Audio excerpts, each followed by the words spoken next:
Hi, welcome to Beth Cooks the Internet. I'm Beth, and today we're making a ginger scallion shrimp bao courtesy of King Arthur Baking. This recipe calls for shrimp or lobster, and I'm going to use shrimp because that's what I have.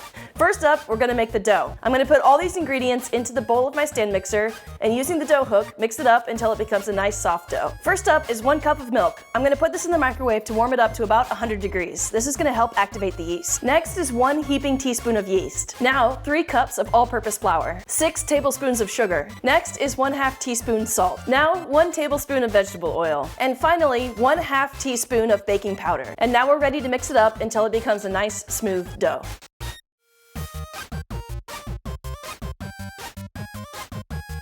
Now to prep the bowl with nonstick spray and let the dough rise until it about doubles in size. Now we're going to make the glaze for the bao buns. First, I'm going to chop just the green part of 3 scallions.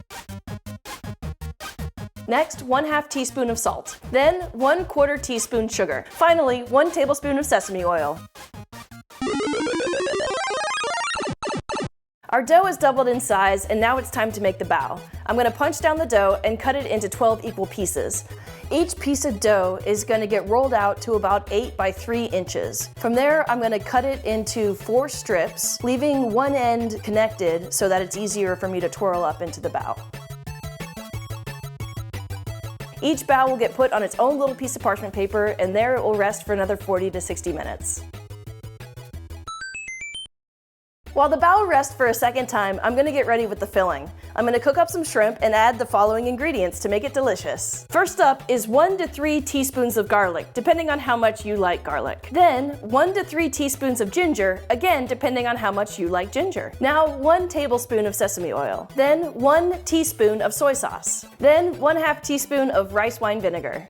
1/8 teaspoon salt. Now we're going to chop up 5 scallions to add to the mixture for the shrimp. You want to chop these up maybe 1/4 of an inch thick. I'm going to simply cook up the shrimp. I'm not going to season them anymore because we already have soy sauce and salt in our mixture. It's time to steam the bao. I'm going to load up half of them into my steamer and put it on the boiling water I've got going on the stove. They're going to take 13 minutes to cook and another 5 minutes to rest, and then I'll get going with the second batch. The bao need to rest off the heat for about 5 minutes. If you take them off the heat too quickly and they cool down too fast, they might deflate. All right, it's time to make a sandwich. I'm just gonna take one of the baos, slice it in half, fill it with my shrimp, and eat it.